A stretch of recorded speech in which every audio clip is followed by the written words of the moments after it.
I can't remember the dates anymore, but it must have been right after Halloween. It was warm in South Texas. We pulled into Austin and checked into a motel that would only rent me a room if I shaved. So I did. It was Wednesday or Thursday, and we set up an appointment with Mr. Doss. My 5-inch beard was gone. I looked like a skinny little kid in a cowboy hat. Gypsy lady shot pictures with her Nikon. There was a major football game in Austin, and the place was full of football enthusiasts. Well, we drove to Buster's office with my shiny new face, and we knocked on the door, and a secretary said, "Come in," and we went in, and she said Buster was in a meeting, but couldn't wait to meet us. She said John Hartman had called. The office door opened, and out came an old man in a big hat, funny boots, and a fat belly. A big smile, and I immediately thought of a used car salesman. Buster Doss had been a silver screen cowboy in the 40s.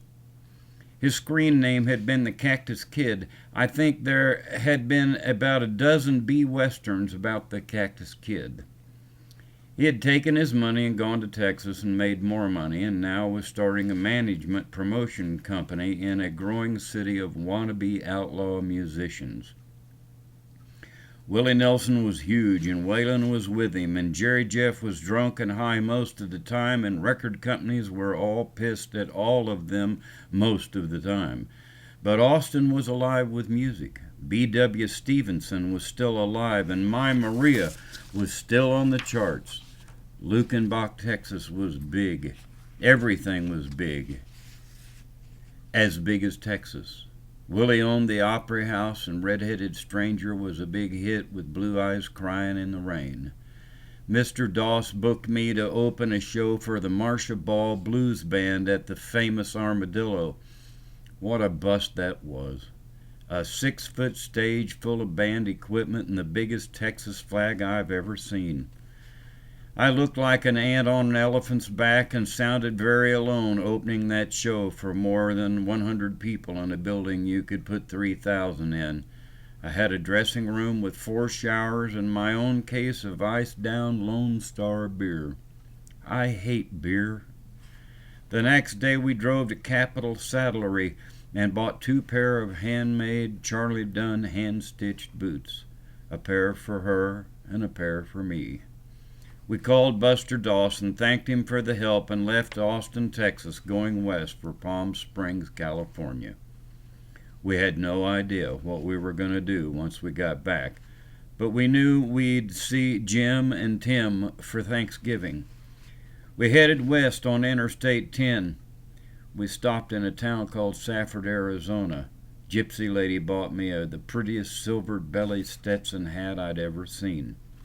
That hat and those Charlie Dunn boots were my pride and joy. The trip from there was pretty uneventful. When we got back, we moved into a storeroom on the side of Sunshine Meat, Fish, and Liquor Company. It wasn't much, but it was bigger than Granny Goose. Hell, you could stand up in it. It even had a bed and a shower. I started singing 4 nights a week. Gypsy lady went to Los Angeles to get her children. We were road-tired and burnt out.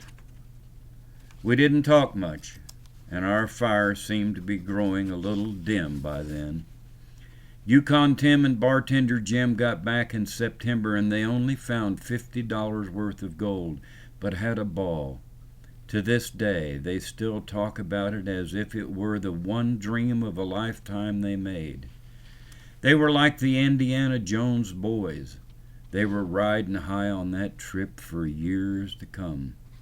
My trip had just begun. Mary wanted to move back to Idlewild, up onto the mountain. She found a job and a trailer to live in on a small lake on the mountain, and I stayed at Sunshine singing.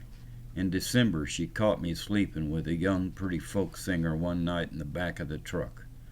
We weren't sleeping. Mary pitched a fit, and I knew it was time to leave the desert.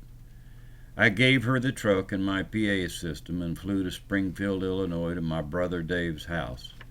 When I got off the plane, I had my Martin guitar, D35, Fred.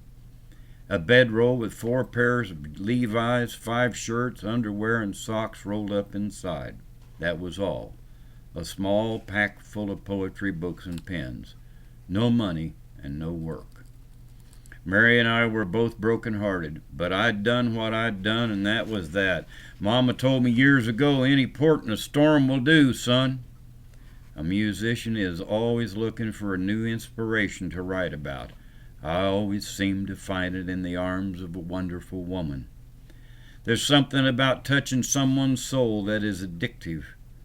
We don't get a 401k plan, and most of the time we won't get Social Security, but we do get laid every now and then. And if we're good lovers, we might get breakfast. Springfield, Illinois. Brother Dave and Kathleen. It was snowing, and I was sad. But Brother Dave was glad to see me, and my good friend Cherokee Mandolin Bill Gould had just run away from a woman in Oklahoma and was also taking refuge at Brother Dave's house. What a crazy winter. In those days, everyone smoked pot, and we all did our fair share of that. It made the winter more interesting. We were young, horny, and high on cheap pot and bad booze most of the time. We had too much fun all the time, and life was good. The women were young, 'cause we were. Sex was great, and AIDS hadn't been heard of. Anything we caught we could get rid of with penicillin or Quell or Rid or Right or A200. The 70s seemed to spread body lice like ticks in Texas. They were a pain in the ass, but easy to get rid of. Tequila was cheap, and so was gas and food. And the drinking age in most states was 18, and the bars were packed every night of the week. So there were lots of places to sing. Pot grew everywhere, and mushrooms grew in basements. Infrared planes weren't happening yet, so fields of pot grew everywhere. I was young, single, crazy, horny, and a poet, storyteller, songwriter, and a barroom entertainer. A very exciting time to live in, and the world was mine. I could go anywhere and do anything I wanted. We smoked, we sledded on the golf course, made love and sang, and wrote poetry until spring.